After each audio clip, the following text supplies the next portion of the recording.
I speak not as an economist, but a daughter of this soil. A voice rising from the dust of promises, a witness to dreams mortgaged in the name of progress, a keeper of faith in a country that sometimes forgets its own worth. Our parliament. We built it to be the heartbeat of accountability. So how did we let oversight become hindsight? How did we allow ceilings to rise so high while livelihoods fell so low? How did we forget that in every budget line, it carries a human face? The heartbeat of our nation ticks in debt. We are borrowing 29,000 Kenyan shillings every second. The average mwananchi earning 15,000 already owes 12,000. We ask, why is our public servicing failing? Yet we are financing tomorrow's future with the hunger of today. We are auctioning tomorrow's revenues, taxes to pay debts of the past. But hear me, debt is not bad when used rightly. Debt moves nations forward. It builds roads, bridges, keeps our faith burning, it buys us time. But debt turns deadly when used wrongly. When numbers rise but lives do not change. When signatures serve ambition, greed, interest, profits, but not vision. When progress looks rich in reports, but poor in reality. Our debt grows faster than our GDP, 18% every year. Unsustainable debt levels breeds distress. Debt misuse deepens inequality, with the rich remaining richer and the poor paying in silence and survival. Beneath it all is our domestic debt, larger than the external one. Rooted in agricultural farms, but only reaped by a few. We owe more to ourselves, but not to our people.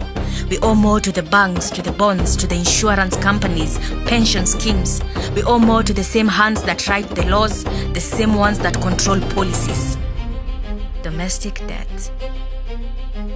It sounds patriotic, right? But it is not. It is a silent transfer of wealth, from the sweat of Mama Mboga to the comfort of the few chosen elite. A nation borrowing from its own hunger to feed its own shadow, its own greed, and still we say it's progress. Don't you know that every loan we take is a story? A road promised, a hospital delayed, a mother taxed twice, first in hope, then in heartbreak. And we call it public debt. But who is this public that owes?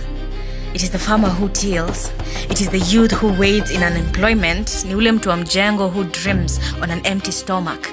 It is the lecturer that has to strike to be heard. We are the collateral of every careless vote. Yet I believe in the power of the people's house, the youth voices, the voice of every man, woman, and child, in the courage it takes to ask questions that needs to be asked, in the sanctity of saying no when saying yes will sell our children's futures. Oversight is not paperwork. It is patriotism in motion. It is a love letter written in audit trails. It is duty dressed in truth. Our domestic tax system, unfair, unkind, harsh, merciless. It robs the poor to enrich the privileged few. Domestic debt transfers wealth upward, and still we dare call it progress. Please. So I say, we owe ourselves more. More courage, more clarity, more country. Let us borrow only what builds. Let us spend only what heals. Let us sign only what serves. For our debt is not just in billions.